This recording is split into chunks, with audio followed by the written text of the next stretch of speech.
A lot of the advice online doesn't actually give you details on how to enjoy your solo trip. They tell you, oh, just be alone, you'll be fine, and blah blah blah blah blah. But I'm here today to give you no bullshit advice on how to enjoy the solo trip, whether it's your first, second, third, or 10th solo trip. And why should you listen to me?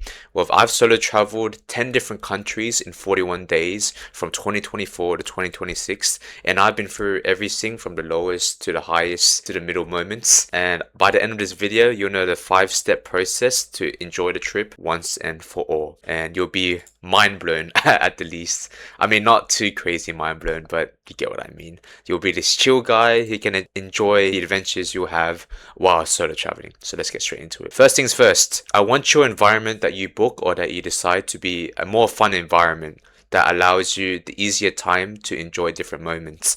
So think about it like this. Think about Thailand, which is a more socially vibrant place where you can fucking go do the craziest, wildest stuff in the most crazy nightlife environments, versus more Japan. Now, don't get me wrong, both of these places are more fun, but think of Thailand as a more extroverted, more vibrant place versus Japan, which is pretty, really introverted and people are more to themselves and you can relax. Now, depending on the type of enjoyment you find fun, it could be maybe you find yourself walking up a hike, up a mountain. You can find that really fun. Maybe Japan is more your vibe. You can see more crazy, wild stuff also in Japan. The nightlife is not that bad. But if you want a more crazy experience, Thailand is the way to go. And I'm gonna be honest here, I haven't been personally to Thailand, and you could probably click off this video and be like, fuck this guy, doesn't haven't been to Thailand, but I actually really want to go there myself, and I will go there myself one day. But I've been to Bali, and I'll get into that as well. But I know that Thailand, from what I've heard online, is so fucking fun, and I like both of these places. I've been to Japan myself, but just cater these options of a more fun environment, and think about which environment would lead you to things that you enjoy more. Think about that before you book the trip. And I'll give a very prominent example here with Bali. Bali, I've been to myself for 10 days and it was probably the most fun trip I've ever been to. I heard a lot of different things from it about like alcohol poisoning. It's not that good, it's dangerous, and they were more than wrong. It was a really fun place with a lot of different people from different parts of the world. People from Dubai, from America, from Europe. I traveled to Bali and there's a bit of a digital nomad hub and a bunch of you can go like to a beach, you can go up a mountain. There's a monkey forest. There's you can go surfing, you can go snorkeling, there's a bunch of shit. It's like a Bali resort island. And there's a bunch of shit you can do there. Compare that, a more open social environment, which allows you easier time to do fun things, versus somewhere like Canberra. And Canberra is in Australia, and it's a pretty boring government area. And this is more of a place that you would retire to. But think about that. I mean, would you rather go to a more fun, vibrant place or a more boring place? Think about this before you book the trip, and it'll make things like 100 times easier, because picking a more fun environment allows you to make it easier to find fun things to do with more people around. And next things next, adding on from the environment, I probably spelled itinerary wrong, but you guys can correct me. Having a good plan leads to more fun times. If you want to have a fun time, you need to do fun things. It's pretty obvious. So think about some fun activities you can do here. Maybe it could be quad biking. Maybe it could be night clubbing. Maybe it could be going to a ring workshop where you're making a new ring for yourself. Like maybe you're more artistic and more creative, or maybe you just enjoy the aspects of seeing a lot of different architecture, like this architecture here. This is actually for those of you who want to know, it's the Sagrada Familia in Spain. So think about what you find fun. And also another tip when you're planning your itinerary, don't make it too rigid. Not too rigid, but also have some of your must-dos in the beginning.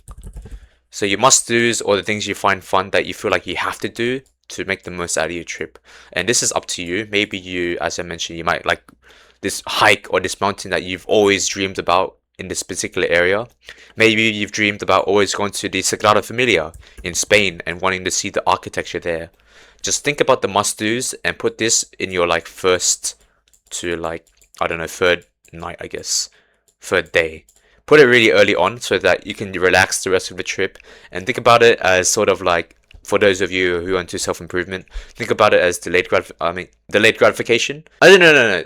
That's the wrong term. Think about it as like instant gratification. This is actually the inverse. Think about it as you got to get the fun things out of the way first, and you can enjoy the rest.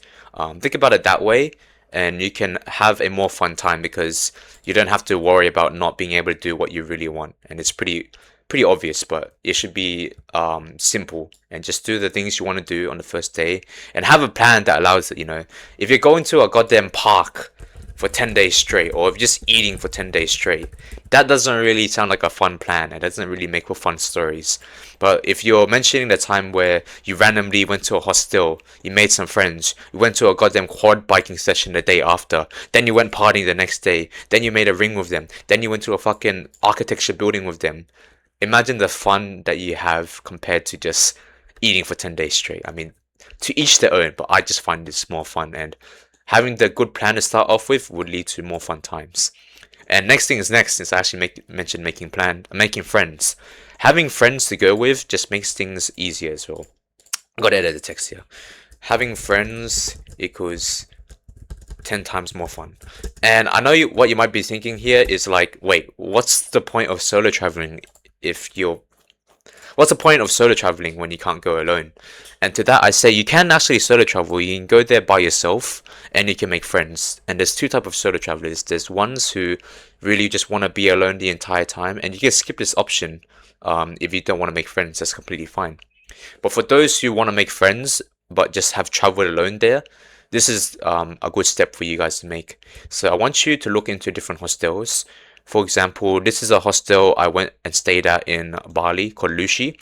It's probably the most fun hostel I've ever been to. Like, there's a bunch of people here you can talk to, and just, a good rule I like to apply if I want to talk to people, even though I'm nervous, is what I call the 3-2-1 rule. So say for example, like I'm fucking just standing over here or some shit, and then I just want to talk to these guys over here first and talk to everyone else here. I just count down to three. So 3, 2, 1, and then go. And then after that, I would just talk to these guys. I might even stumble on my words, but afterwards, after I introduce myself, everyone's going to be really friendly. Like 99% of people are going to be like, oh, hey bro, where you from? Blah, blah, blah. Everyone's just really friendly, so keep that in mind. And everyone is also a solo traveler, or like I'd say a majority of the people who go are solo travelers. So don't be afraid to be afraid. People are also as scared as you and want to make friends as bad as you do. I mean, as much as you do. So just keep that in mind. And if you don't enjoy this route, or just like maybe you stay at a hostel and you just weren't able to make friends as much, you can also take a look into meetups through like Klook or something. Like for example, when I was in Japan, I was so lonely for like 5 days straight. And once I got to Kyoto, I was even more lonely.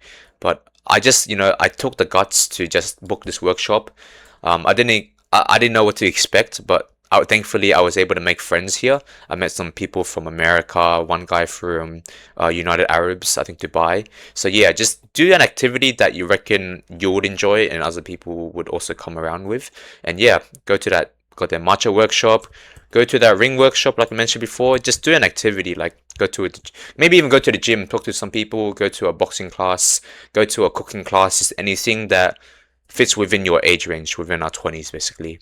And you can use Klook for this, as I mentioned, or you could even use a tour group to have some fun. Like maybe if you enjoy hiking up a mountain, you can book a hiking tour which has more like people in their 20s who want to hike or go up a mountain or do anything. And I'll add to this, like just think about like different activities you can do as well. So yeah, if you have all of this, making friends just make things 10 times fun, 10 times more fun, and you'll be able to enjoy your solo trip more. And next things next, I want you to ask yourself, what are some of the fuck it moments I can say so that I can say yes to opportunities? So when I say fuck it moments, I mean moments where maybe you're hesitant and maybe you're just like, shit, I'm tired, but should I say yes? Should I say no? And to these moments, you'd always should say yes. Even if you're tired, even if, like, for example, if this is your energy bar, maybe you're like up here, maybe you're only 10% energy. But just take the effort to say yes, and these things will like tenfold, 10x fold. Tenfold basically, because these are moments you'll remember for life. Do be like the spaceman and just say fuck it, we bore. And I'll give you an example of a fuck it moment I had myself, so that you guys can relate to what I mean. And For example, when I was in Spain, this is probably like my fourth night, and it was like goddamn midnight at this point. I didn't even have my phone at this point, and I had no way to go home. I was then asking my friends to book me home or like drive an Uber home. And on the same night, like the next night, I had a goddamn hike up a mountain at like 9 a.m. basically. And I could have said no to this nightclub experience, but you know, I was like, fuck it. Let's do it for the plot. Let's say yes to this opportunity. Let's do it because it's outside my comfort zone. I checked all these boxes. I said yes. I stayed until this club until like probably like 5 a.m. 12 a.m. to 5 a.m. So I probably only had like a couple hours of sleep. But because of that, I was able to somehow be able to go home by myself, get free drinks, without my phone even being on me, basically. I did have a phone, but it just had no eSIM, so I just fucking winged it and had a crazy fun night at this 5-story club. I think it was called Razzmatazz. Check it out. But yeah, I stayed up until 5 a.m., went home, slept for like 4 hours. Then the next night, I went on a hike up this mountain called Montserrat.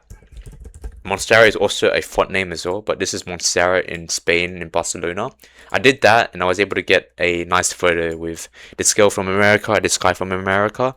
And yeah, because of this fucking moment, I have this story to tell for my life, and this is like a fun, crazy moment I can mention to with friends or even for myself to remember. So just think about the fucking moments that you'll have and always generally say yes to them unless it gives you a very bad feeling, like you're going up to some sketchy ass place that you don't feel comfortable with, then obviously say no. But 99% of the time, just say fuck it, do it, and enjoy the moment for the plot. And the last thing I want you guys to keep in mind, or the things, I'll give a quick rapid fire on things you should keep in mind. Basically, I want you to ground yourself in the idea that it's your first solo trip. You don't have to have such high expectations, and think about it as like a bike. I'll draw a bike here. Do you expect the first time you go on a bike to like be you expect to ride it on the first time you go on a bike? No, you trip, you fall, I don't know, some shit could fucking happen, and like you just try again, right? You keep trying until you ride the bike, and just that journey of going through this, and know that you know you don't have to be a goddamn Tour de France cyclist after your first time cycling or first time solo traveling. You don't have to be a world expert solo traveler. You know, it's your first trip. Don't have high expectations. Keep your expectations low because you'll enjoy the moments as they come, rather than high expectations where you'll be more depressed and sad when things don't go your way. Go with the flow. Know that you know your trip your mood in the beginning might be like this, like you'll be at the high point. You'll be at a high point and maybe it'll go down. But just know that it will come in waves. Your emotions, the experiences you have will come in waves. And just ride with it. Ride with it like you would be a surfer. Imagine you're a surfer. You would just ride this wave. You wouldn't fight against it. You just go with the flow. There might be an obstacle here that might cut your trip or cause delays. Just find a way around it. Go around it.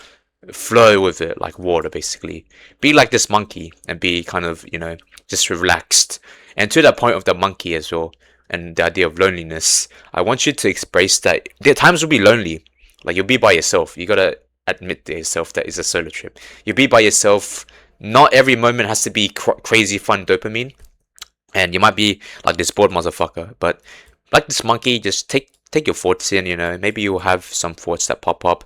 Maybe it's telling you to make some friends. Maybe it's telling you maybe you just want to enjoy yourself. Feel how you feel it out. And yeah, expect loneliness, expect shitty moments, fun moments, just ride the wave that comes with it. And also, just keep in mind, like, bro, imagine yourself going on a solo trip. Imagine how confident you feel. Imagine the freedom you want to do, the freedom and adventure you have to do whatever you want. Just do what you want to do, gang. Like, this is a solo trip. Should be as fun as you want it to be. This is a vacation. It's not a military routine. You don't have to, goddamn, have high expectations. Keep them low. Enjoy the moments that come. There will always be something funny that happens, whether it's good or bad. There will always be a moment you'll come back to and think, wow, like I'm glad I went on this solo trip because I was able to experience XYZ. I was able to go to wherever I wanted to go. I was able to eat wherever I wanted to do. I was able to do whatever I wanted. And that's the benefit of solo travel. It'll make you a more confident man as well. So yeah, keep these 5 things in mind. Make sure that you book a fun environment to begin with. This is like the pre-planning. Make sure your itinerary is also good to work with. So these two are like the pre-planning stages. these three are also, these two are the, during the moment stages, and this is also just a good mindset stage. So make sure your environment is good to begin with, your plan is good to begin with. Make some friends on your solo trip. Don't feel like you have to go there alone by yourself all the time. Have some fuck it moments that, they'll just come up randomly. Don't always feel like you have to force them, but maybe, maybe if there's a fucking moment that you feel like you can force out of, or maybe you can maneuver your way around, go do it. And always keep an open mind in terms of low expectations, riding the flow, expecting loneliness. And yeah, these 5 things is what will make your trip the most it will ever be, the most fun it will ever be, and it will make it so that you make the most out of this trip from your first, second, third, or 10th solo trip. But yeah, hope this helps. I'm glad to be giving this value out for you guys for free. And yeah, stick to the next video on whatever I make. See you all.